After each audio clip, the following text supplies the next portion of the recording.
having many Super Bowls in a short period of time. Because each one of these games essentially is a Super Bowl. Some of them are bigger than Super Bowls, actually. But they're essentially, each one of these games is like a Super Bowl. The 2026 FIFA World Cup will be the largest, most complex set of events in sports history. And the Kennedy Center will give it a phenomenal kickoff, and we'll be involved, and they'll be working over there for quite a bit of time. We have it all set that they can stay there for the big events, the big press conferences and everything else. And they'll be in a very safe capital. That'll be nice. You don't have to worry about walking down the street, Johnny, okay? Thank you. But you could handle yourself. I could. Already FIFA is projecting 6 million loyal fans will attend the World Cup events next year, and 6 billion more are going to be watching back home, and they think the $6 billion number is going to be actually a low number. And this will drive more than $30 billion into the U.S. economy and create 185,000 American jobs in a short period of time, too. No sporting event attracts more attention, more fans, more viewers, or more revenue than the FIFA World Cup. And again, I'll just say it's the World Cup, and it's the biggest thing there is in sports, and we have it. And I got it in my first administration, and I was really somewhat devastated, as devastated as I can be. I don't have time to get too devastated.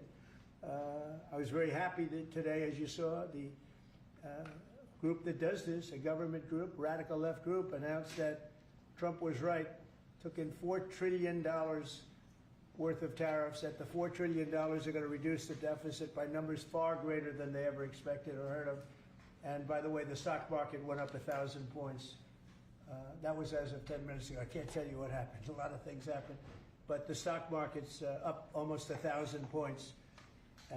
And it's basically on the news that the release that just came out from government that the tariffs that everybody was talking about, that the whole world respects us for because of what we did. The tariffs are going to be at $4 trillion. They're going to reduce the deficit by $4 trillion, Mr. Vice President. Pretty good, sir.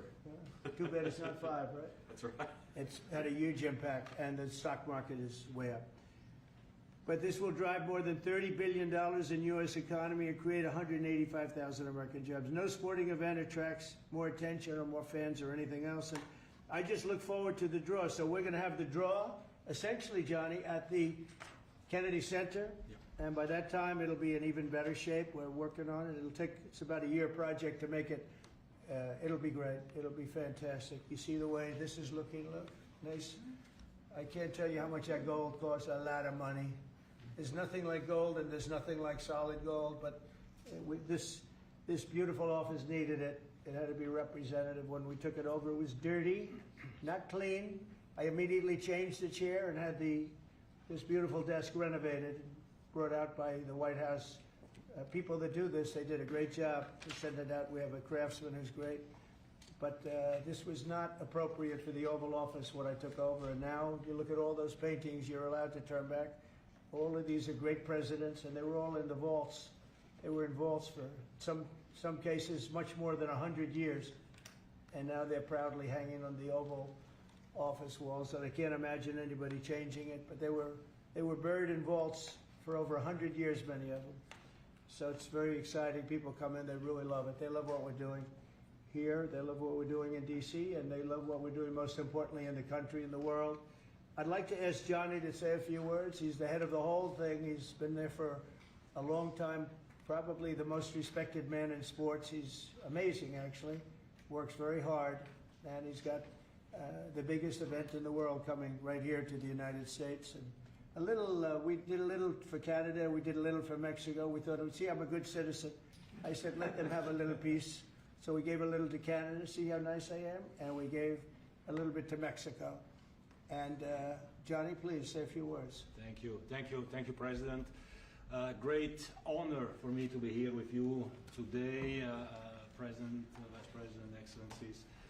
Fantastic to announce what you said, which is the final draw of the FIFA World Cup on the 5th of December here in the capital, in the Kennedy Center in Washington, D.C. at 12 noon sharp. It will be broadcast live all over the world. 1 billion viewers will watch it, and it will determine, of course, the match schedule. The match schedule which 48 participating teams will play. You said it, 104 matches in 1 month, 104 Super Bowls.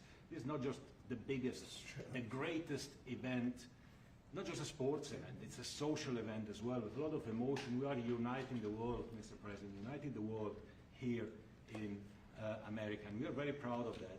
And those teams, those national teams who will come here to participate in this draw with their coaches, with their presidents, they will all be proud to be part of writing this history. And that's why we brought as well this, which is the winner's trophy. It is the trophy that the winner of the FIFA World Cup wins. Only the FIFA president, presidents of countries, and then those who win can touch it, because it's for winners only.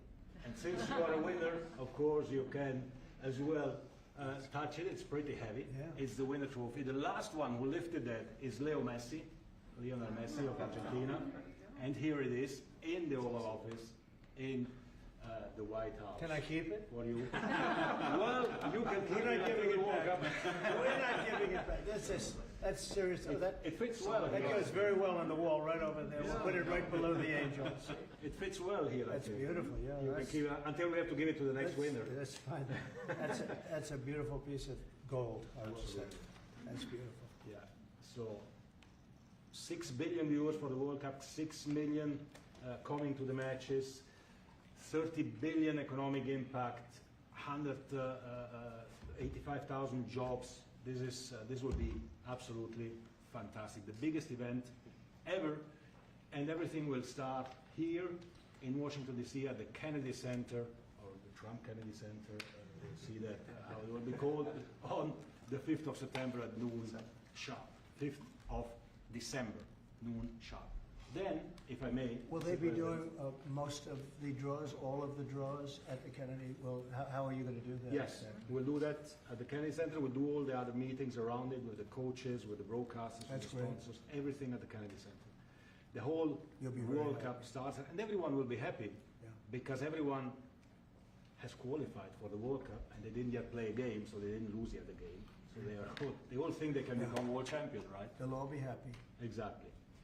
Now, By the way, an example, supposing we had a week ago when everybody was being killed and mugged and everything else, despite the phony numbers that were given out, that it was getting better. Brian, do you believe it was getting better or getting worse?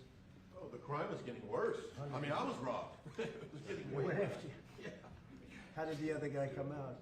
He came out with a briefcase. That was Yeah, so, Robert 1, Brian 0. No, but can you imagine, you do this and then you start hearing that they had a 20-year reduction of crime. It's worse, it was worse during the Biden administration than anybody's ever imagined possible. And I guarantee you, he wouldn't be here if those numbers continued. But now we have total safety, we have total security. And for the border, in 3 months, 0 people. These are done by liberal people that do these charts. 0 people came through our border in the last 90 days. Can you believe it? 0. Last year we had millions of people coming in. And they came in from the wrong locations. They came in from, they came in, a lot of people that shouldn't be here. So now when we have this event in December, it's going to be very safe. Johnny, you can walk down the street with your beautiful wife. yeah, You can take her to dinner if you can get a reservation, which I doubt. they're all full, the restaurants. I know. They're all full. I heard that too. The restaurants aren't, the restaurants, since we are doing this, are doing great. And many new restaurants are going to open because, as you know, many closed. Many restaurants closed because the crime was so bad. This will be one of the safest places anywhere on earth. So, you know, I really am honored that the National Guard has done such an incredible job working with the police. And we haven't had to bring in the regular military, which we're willing to do. We have to. And after we do this, we'll go to another location and we'll make it safe also. We're going to make our country very safe. We're going to make our cities very, very safe. Chicago's a mess. You have an incompetent mayor, grossly incompetent. And we'll straighten that one out probably next. That'll be our next one after this. And it won't even be tough. And the people in Chicago, Mr. Vice President, are screaming for us to come. They're wearing red hats, just like this one. But they're wearing red hats. African American ladies, beautiful ladies, are saying, please, President Trump, come to Chicago. Please. I did great with the black vote, as you know, and they want something to happen. So I think Chicago will be our next, and then we'll help with New York, and we're going to help with. And I think really, a lot of these people that you see on television, they're including the people in this audience. They'll say bad things about me, and then they'll say, "Thank God he's here," because half of them got mugged, and they don't want to get mugged again. But they work for they work for stupid people that are radical left, and they're made to do things and say things that they don't want to be saying. But the people right here are all happy because you're not going to be mugged in Washington, D.C. anymore. I just want to say Johnny's been my friend for a long time. He's an incredible guy, and we will lay out the red carpet. Andrew, you're going to be fantastic. Rick is going to be everything Rick ever touched has always worked out, and he's working with me on the Kennedy Center. And his very good friend was an actor on Broadway for 5 years, right? And I assume he's helping us a little bit, right? Yes. And Andrew, you're all excited about it? Absolutely. Would you like to say something? This is a great opportunity, Mr. President, to show off the first 250 years of the United States of America, the greatness, and then the hope and promise of the next 250 years. When you think this World Cup is going to be over our 250th birthday, Mr. President, your leadership, obviously, with FIFA leading the way, this is the largest sporting event in the history of the world under the Trump administration. So very excited. I just want to say one thing. Andrew Giuliani, so his father is Rudy, the greatest mayor in the history of New York, I think by far. He took a ravaged city, a city that was really under siege. Probably most people thought it was going to survive. He turned it around. He was a great, great mayor. And then they treated him very, very unfairly. You go back and tell your father all of the things that have come out over the last couple of months through Tulsi and through all of the people, Cash, everybody. They've proven your father 100% correct. His father was treated so unfairly. Your father has been 100% correct. And tell him we all love him, okay? Thank you, Mr. President. He's been amazing. What he had to go through was very, very unfair, nasty. These are bad people. Mr. Vice President, would you like to say something?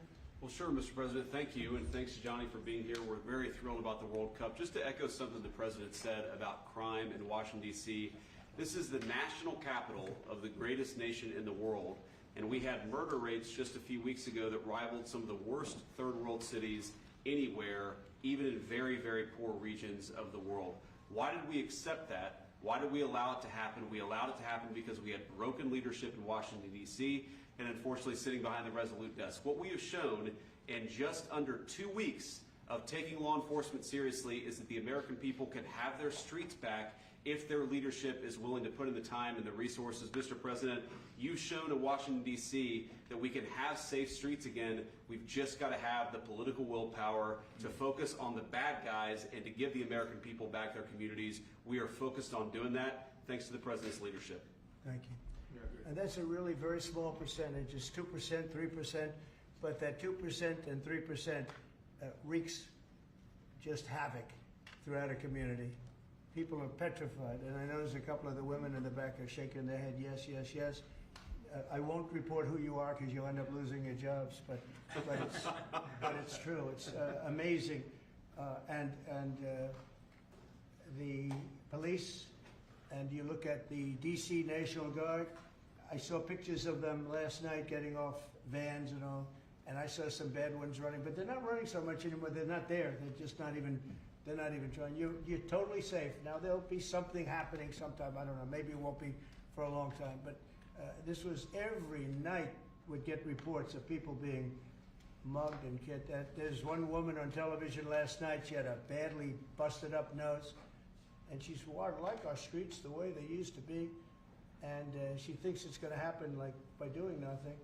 And they said, "What happened to your nose?" She got slugged by a guy walking down the street. Slugged. Her nose will never be the same, I guarantee you, unless it takes a pretty good turn. She wasn't really for us. But she sort of said, well, maybe something has to happen. Before this happened to me, she got whacked. And I don't think she'll ever be the same. She almost became, she was a half a Trump fan, a woman that would have never been a Trump fan. but she was hit hard. It's not going to happen anymore. Not going to happen anymore. But then we're going to beautify the city too. That's where I was today at Kennedy Center, and we're going to beautify the city like it has it. And we're working with Clark Construction, the biggest construction company in Chicago, and in Chicago and New York, and Washington. And the head of Clark is great. He's all over the world actually, but Washington I would say is their home. That's where they do the best work, the biggest work, and they've been doing a fantastic job. So you're going to have a fantastic, clean, beautiful place. It's going to be better than it ever was before. Literally better than it ever was before. We'll get it done very quickly. And I want to thank Clark because they're doing a lot of work in a lot of different locations, but they've been fantastic for getting us the right contractors and the people that can really do the job right. And Johnny, did you want to say something? Yes, one more thing, because as you rightly say, you know, with security and beautifying cities and the whole country, we want people to come and enjoy and have fun. And that's why this is not just the most iconic trophy in the world of sport, but we start on the 10th of September the sale of tickets for the FIFA World Cup. And we have the first ticket here for the final. Good. Wow. For you. Oh, good. That's cool. Wow. It's, of course, row 1, seed 1. It's ticket number 45, 47. And it's for the final in New York, New Jersey. And so you have your ticket already for the final. All the others, 10th of September, start getting your tickets. That's beautiful. Yeah. 6.5, 7 million tickets. Fans will enjoy You'll the do records. security here. Will be fantastic. You're going to do record business, I think. 100%. Christy, would you like to say something? Yeah, Mr. President, millions of people will come to this country, and we'll make sure they get their travel documents, their visas, that they want to come here and spend their money and enjoy this sporting event. It'll be the largest event in the world. And sir, you're reminding me of something that my dad used to say all the time when I was growing up. He would say, Christy, you kids need to look like you respect yourself before anybody's going to respect you. And in this country, when people look at our streets, when they look at our capital, you're bringing respect back to this city. And people will respect our country more because it's safe, it's clean, it's beautiful. And what you're doing is transforming this nation by making sure that our laws are upheld. And millions of people are going to come and be able to enjoy it next year, and I'm excited about that. Thank you for doing that. Well, for our us. country is respected again. And a year ago, we had a dead country. I'm telling you, it was a dead country. It was a country that had lost its way. It was a country that was going to fail.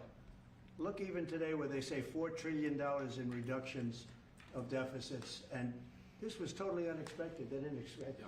I mean, I don't know where they've been, the people that do this stuff, but it's terrible. I want to thank Christy for another reason. I said to her 2 weeks ago, I said, Christy, do me a favor.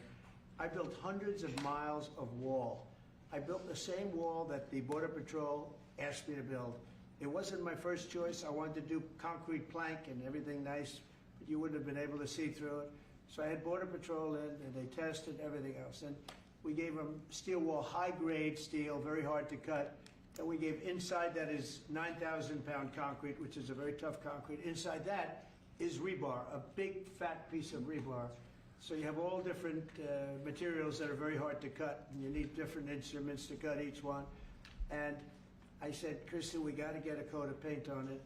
And I didn't know she was listening, but I said, we got to get a coat of paint, and it should be black, because black makes the steel very hot. It's untouchable. You could fry an egg on it. And if you got a good black, flat paint, it would look beautiful. It will preserve it from rust. And that was it. And I gave it to her along with 30 other things, and she's done such a good job on the border with Tom Holman and the group. Tom Holman's a fantastic guy, what the job he does and the way they work together. So I turned on last night and I see Christie's painting the wall. And it looked beautiful, by the way, when that paint went over there. And it's hot. It's hot. Yes, it is. It's hot. If it's white, it's not hot. If it's black, it's going to be very hard to climb that sucker. It's not going to be easy. But it's black and a high quality black. You know, It is. it really looked good. Yeah, we got Is the that going paint to be you a told us two-coat to. job or a No, one-coat? just one coat. One coat. We Good. used the paint you told me to buy. Yep. The Yep. two-coat will take place in 3 years from now. Right? We'll do the second coat. But it looks beautiful. But thank you very much. I didn't know you were listening to that, because we Absolutely. talked about 7 different subjects, and all of a sudden I see her out there painting with a lot of painters and everything else. But it was a beautiful thing to say. Yep. Would you like to say something? You've been such a big part of this. Please. Mr. President, we're delighted to be here today for this announcement, but we're also looking forward to having you at the final. Oh, yes. On July Oh, yes. 19th No, we'll be in New there. York, New We're Jersey. going to be there. A lot of people are going to Thank be you. there. A lot of people. I'd like to thank you all. Do you have any questions on FIFA, first of all? It's going to be a big event at the Kennedy Center. Do you intend to take part in it? Will you have a part to play on December 5th? I may play. I mean, I see the money that these soccer players, we call it soccer, but I see the money that these soccer players are making. I may try and play. I'm a very good athlete. My son is a very good athlete, and he's a good soccer player. He's on the tall side for soccer. He's 6'9". That's pretty tall, but That's pretty it's cool. on the tall side. Sounds good. It's on the tall side, but he's good. But no, I may put on shorts. I look extremely good in shorts and join the play. No, it's going to be a lot of fun. It's going to be good. Many foreigners who want to come to attend the event are concerned about the visa situation. Can you reassure them? Yeah, they're going to have a very easy time getting in. Certain countries are going to be very, very easy, and other countries are going to be obviously a little bit more difficult. Would you like to explain that, Christine? Yeah, absolutely. We have a process set up that we'll be implementing on getting visas approved. Everybody will be thoroughly vetted, but they'll be welcome to this country. It'll happen quickly, and we're excited for them to come. So I would hope that around the world, people know that the United States is excited to bring their family here to enjoy this event.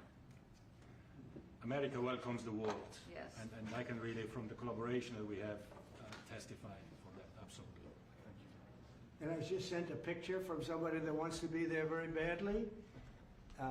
He's been very respectful of me and of our country, but not so respectful of others. But I'm going to sign this for him, but I was sent one, and I thought you'd all like to see it. That's a man named Vladimir Putin, who I believe will be coming, depending on what happens.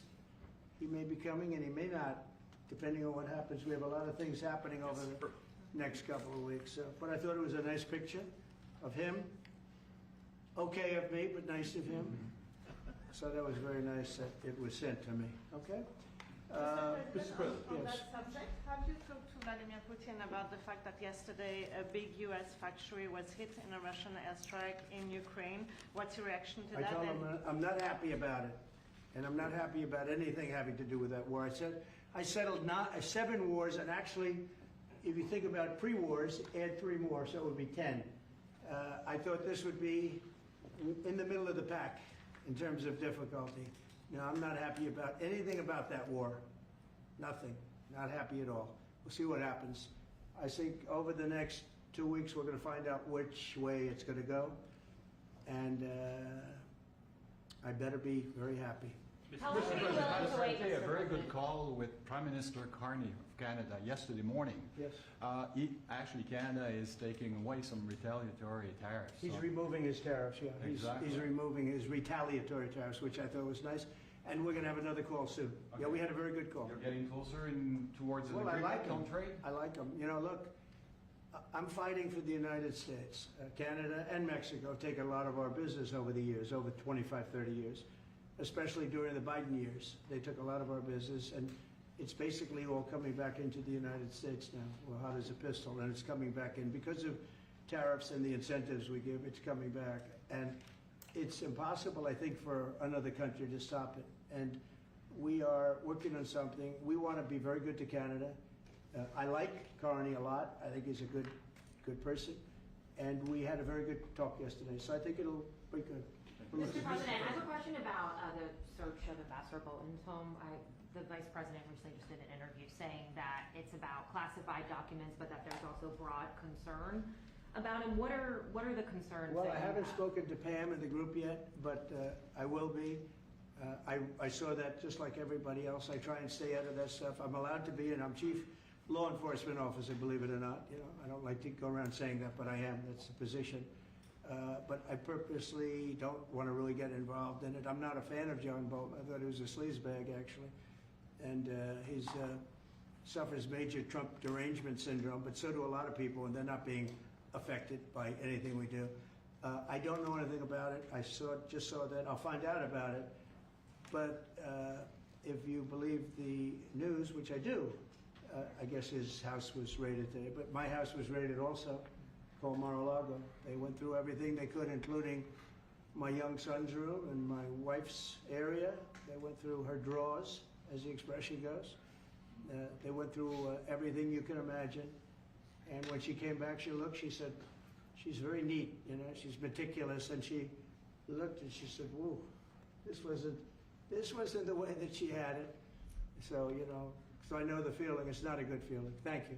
Mr. President, on Ukraine, how long will you give Putin? A couple of and weeks, we're going to figure it out. We'll find it. Do you think you'll have to intervene at some point? Look, it takes two to tango. You understand that. I wanted to have a meeting with those two. I could have been at the meeting, but a lot of people think that nothing's going to come out of that meeting. You have to be there. Maybe that's true, maybe it's not. But we're going to see. In the meantime, people continue to die. But I've solved 7 of them where they were in wars for 31, 35, and 37 years. We had 3 of them that were for more than 30 years, Johnny, and I got them solved.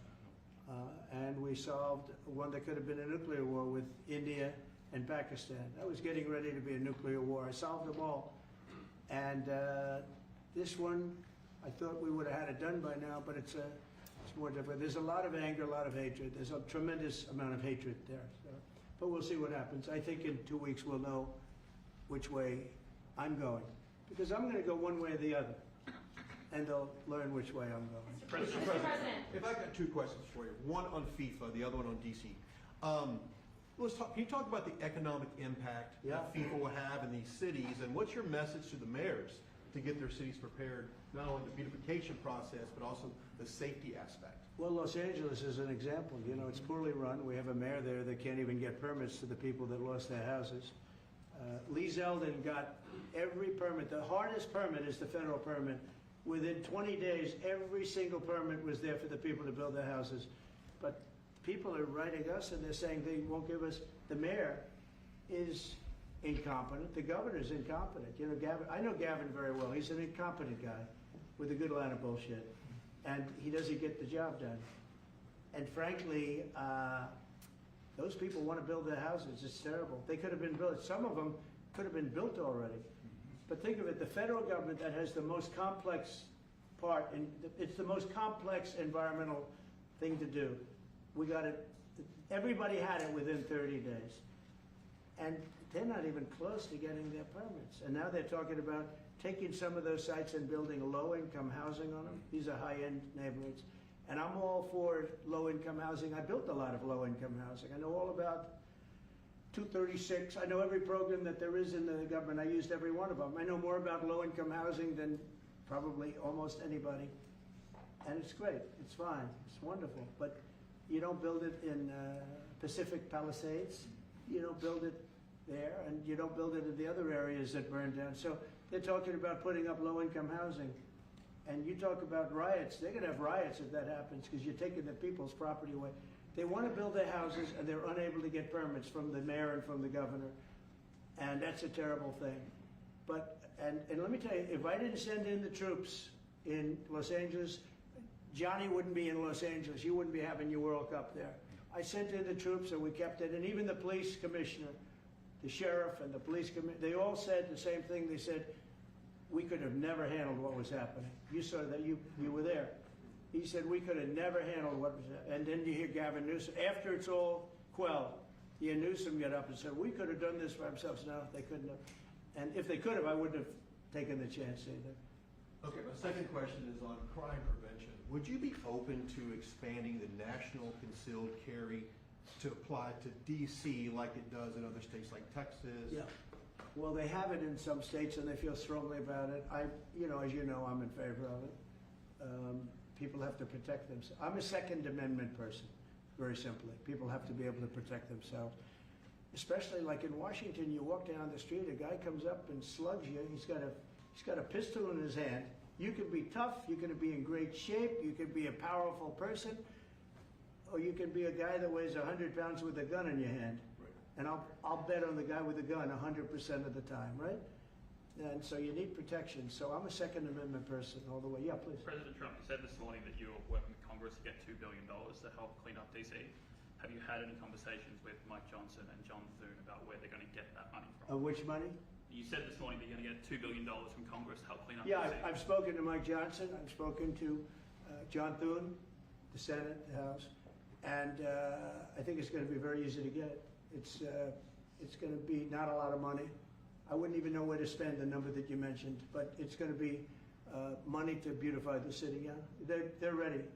Everybody wants to save DC. In one way, it's the easiest.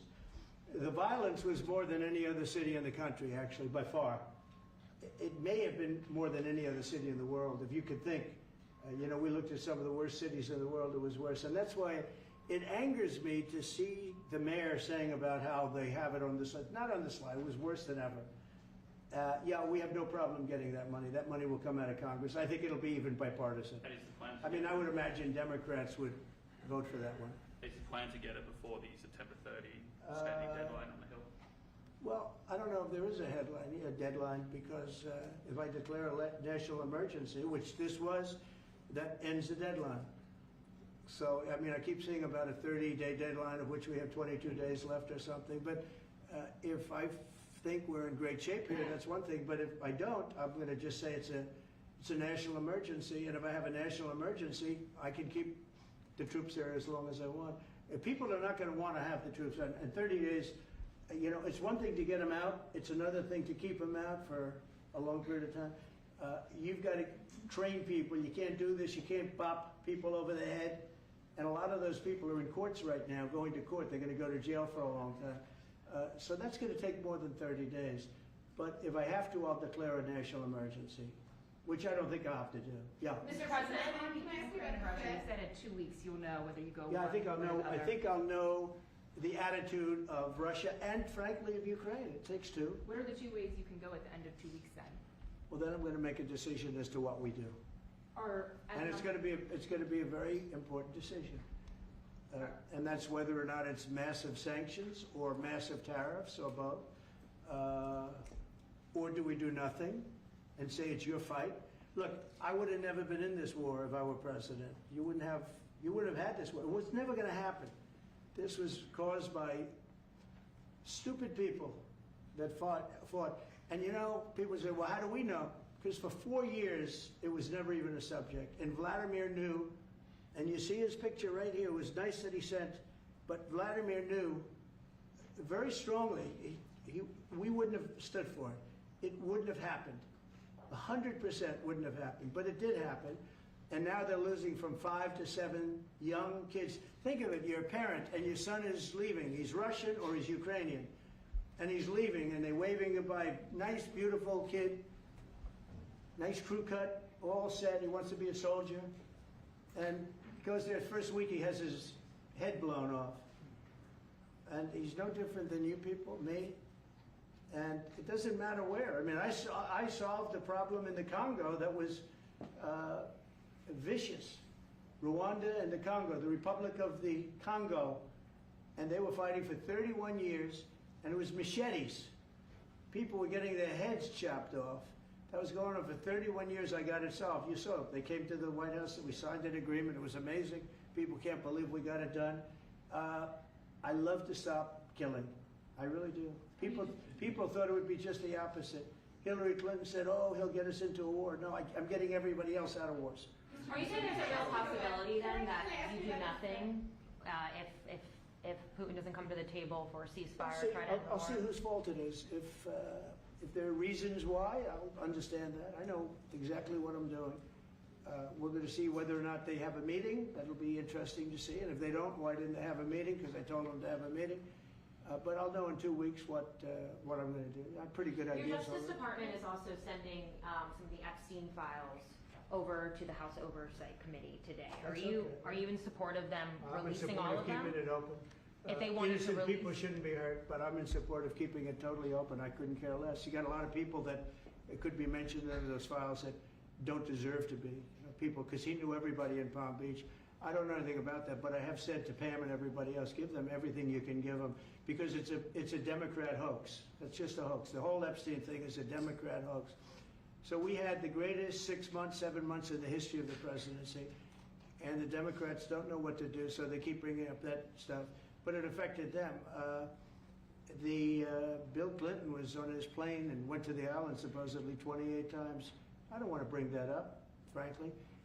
You have Larry, whatever his name is, Summers, the head of Harvard, who was Jeffrey Epstein's best friend. Nobody ever talks about that. I mean, but I don't want to hurt Larry Summers, but he was best friends with Jeffrey Epstein. No, this is a Democratic hoax to try and get the significance of what we've done over the past 7 months. Nobody's ever seen anything like it. They say it's #1 in history. What we've done, including stopping 7 wars. I mean, just include that. And now you look at the stock market today. It's way up to start off with from where I took it. And this market was going to crash. If Joe Biden or Kamala were president, this market we would have had a crash like in 1929. You're not going to have that. It's only a question of how high is it going to go. You know, I had the strongest economy in the history of our country. And despite COVID, we had the strongest economy in the history of our country. And we're going to blow it away this time. I was always good at making a lot of money. And whether it was for myself or whether it was, I like doing it this way better. I mean, I like making it for the country. Our country's been ripped off by friend and foe, nations all over the world ripped off. And the friends have been much worse than the foes for the most part. And they're not ripping us off. We just signed a deal with the European Union. They're paying us essentially $950 billion, like a signing fee. They're going to buy $750 billion worth of energy. They weren't buying much of our energy there. And they're very smart in doing it. And as you know, Ursula was here a couple of days ago having to do with the people, the leaders that we had a great, people said they've never seen anything like it. Well, we had the leaders of Europe right here in the Oval Office. And she's so happy that she has an agreement. But people aren't ripping us anymore. We're run by, this country is run by smart people now. Mr. President, in Israel... Two questions. One is about Intel. There have been reports that you're considering taking a stake in Intel. Can you tell us About the 10%? About the 10%. Yeah, I met a man. He was a very nice man, and I called for his removal because I saw something by a man named Tom Cotton, a senator from Arkansas. He's a great guy, friend of mine, supporter of mine, big supporter. I'm a supporter of his too. And he wrote a pretty nasty story about the head of Intel. And I said, well, if that's right, he should resign. And he came in, he saw me, we talked for a while. I liked him a lot. I thought he was very good. I thought he was somewhat a victim, but you know, nobody's a total victim, I guess. And I said, you know what? I think the United States should be given 10% of Intel. And he said, I would consider that. I said, well, I'd like you to do that because Intel has been left behind, as you know, compared to Jensen and some of our friends, NVIDIA, some of the people and the people in, because Intel should have never been. Intel was the biggest, most powerful chip company in the world. And then they started leaving. And they started going to foreign countries, in particular Taiwan. And if we had a president that would have said, okay, you can go to Taiwan, but we're going to put a 100% tariff or a 200 or 300 or a 500% tariff, anybody that sells into the United States has to pay. They wouldn't have left. They would have never left, and we wouldn't have. So in the meantime, we had people that were, in some cases, good politicians that weren't good on trade. I loved that man, but he was not good on trade. I totally disagreed. He allowed the car industry to be taken out of this country. We lost 50% of our car industry. But that's all coming back. It's all coming back. But if somebody would have said that with Intel, would be a giant right now. Now with that, they've had some bad management over the years, and they got lost. And I said, I think you should pay us 10% of your company. And they said, yes. That's about $10 billion. I don't get it. This comes to the United States of America. And I said, I think it would be good having the United States as your partner. He agreed. And they've agreed to do it. And I think it's a great deal for them. And I think it's a great deal. He walked in wanting to keep his job, and he ended up giving us $10 billion for the United States. So we picked up $10 billion. And we do a lot of deals like that. I'll do more of them. If somebody has, like we have restrictive covenants with Jensen. We have, it's NVIDIA. And to unrestrict the covenant, nothing to do with losing our powers or military or anything, because that I wouldn't do. But there are things you can do that don't affect us, that actually help us. And if we're going to give somebody a free out, a restricted covenant, we have a strong restrictive covenant, on certain industries. And I will absolutely give somebody a opening on a to do a lot of business, which is good for us, as long as it doesn't hurt us in a security or military way. And if I do that, I think the country should be paid, because anybody else, I have it in real estate where I'll have a deal with somebody and I'll have them restrictive covenant. Then they'll come back and they'll say, I'd love to be able to build over here, but I'm not allowed to because you have me covered, you have me restricted. I say, I'll let you build over there, but pay me a lot of money. No different. But the country never did it because the country was run by foolish people. Mr. President, on DC crime, you said Chicago might be next. Are you making, have there been concrete steps that the administration is taking to do that? Or what are other cities as well? I haven't spoken to the mayor. He's grossly incompetent. I haven't spoken to the mayor, no. When we're ready, we'll go in and we'll straighten out Chicago, just like we did DC. Chicago is very dangerous, great place. I built great stuff there. I have the most beautiful building in Chicago, I think. But I hate to see what's happened to Chicago. Chicago is our greatest city, actually. Bob Tisch, a great friend of mine, passed away. He used to own the Giants and very successful Lowe's. He said Chicago, I think they had their main office in Chicago. He said Chicago and San Francisco are the two greatest cities in the world. Now you look at what the Democrats have done to San Francisco. They've destroyed it. I own a big chunk of the Bank of America building in San Francisco. And, you know, it's just different. We can clean that up too. We'll clean that one up too. Now, if everything works out, and we've already had calls from other cities, quiet calls from Democrats. We'd love you to come here, because they've lost control of their cities. I'm not going to say because I don't want them to lose their elections. But we've had calls from Democrats and calls from people generally. We'd love you to come here, because we'll straighten out the problem. In Israel, the families of hostages in Israel, the families of hostages are opposed to the reoccupying of Gaza. Why is the U.S. still Well, not supporting all of them. And you have to understand, I'm the one that got all of the hostages out. You got a lot of people out. If it wasn't for me, they wouldn't be out. I worked with Bibi and I worked with Steve Witkoff. But if it wasn't for me, you would have all these hostages would most likely be dead right now, every one of them. So they all come up here. They come in groups of 10, 12, 13, and many of them, and I've gotten to know a lot of them. They're great people. What they had to go through is incredible. But so now they have 20, but the 20 is actually probably not 20 because a couple maybe aren't around any longer. It's a terrible thing.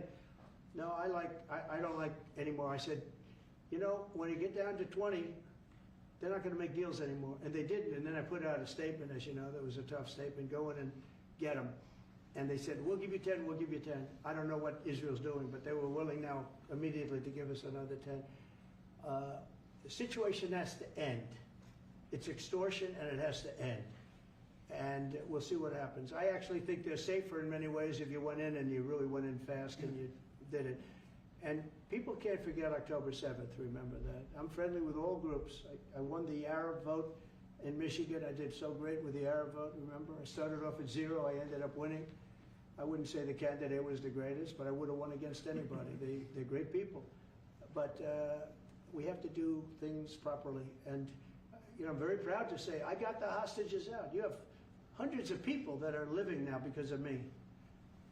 And now we have that final little group of people. And Hamas knows that if they give them, that's probably the end of their lives. So it's not easy to get. And I know if you're a parent, you just don't care. I want my baby back. They want their babies back. They want their kids back. And I understand it. But I got them out and did a good job. And we're doing everything we can to get the hostages out. Thank you all very much. Yes? So Jackson Hole, Jay Powell today said, he suggested that they might cut interest rates, but they haven't proceeded. Well, we call him too late for a reason. He should have cut him a year ago. He's too late. You know, we have a stock market that's up 1,000 points today. I better be careful because I go out there and I'll see it's down 1,000, right? But it's up 1,000 points when I came in here. We have a country that the market's the hottest it's ever been. The country's better than it's ever been. We have a military that I rebuilt largely in my first term. We had a great, successful first term, but this is going to be even better.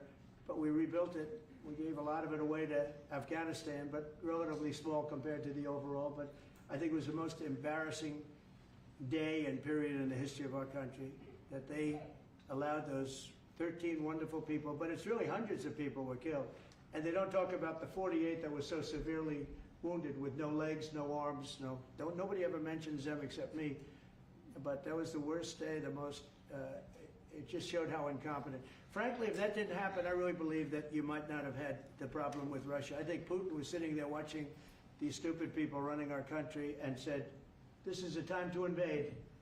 It's, this is a time. And then Biden made the statement, well, he can do a small incursion. When he said that, it was off to the races, right? When he said he can do a small incursion, remember that? I was surprised he knew the word incursion.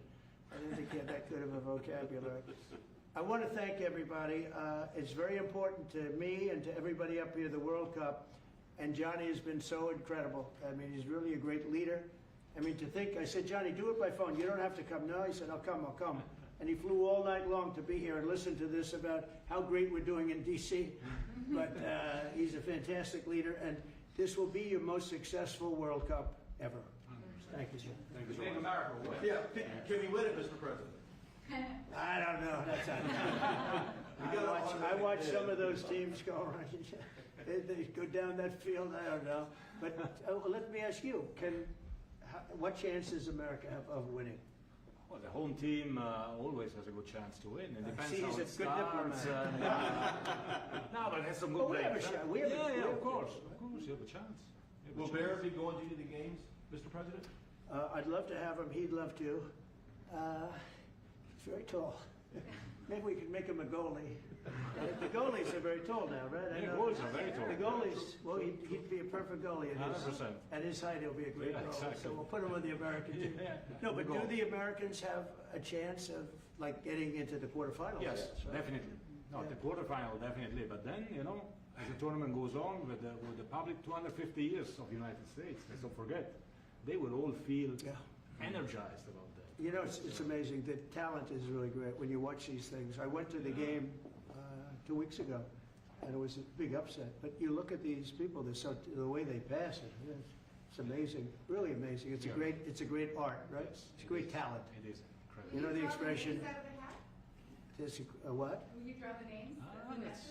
I don't know. He's the boss. That's an interesting proposal. He's the boss. We'll discuss that. It's going to be great, and I think the American team is going to do well. I mean, I hear it's a very good team. Good luck, everybody. Thank you very much. Thank you. Thank you so much. Thank you guys. Thank you guys. Keep a lot of those photos. Thank you. No, I just got one. Thank you. Thank you guys. We're done. We're done. Thank you. It was a nice photo. Thank you very much, everybody. Thank you guys. Keep moving. Thank you. Andre, this way. Everyone forward this way. Thank you, everybody. Keep moving. Thank you. Keep moving. Thank you, guys.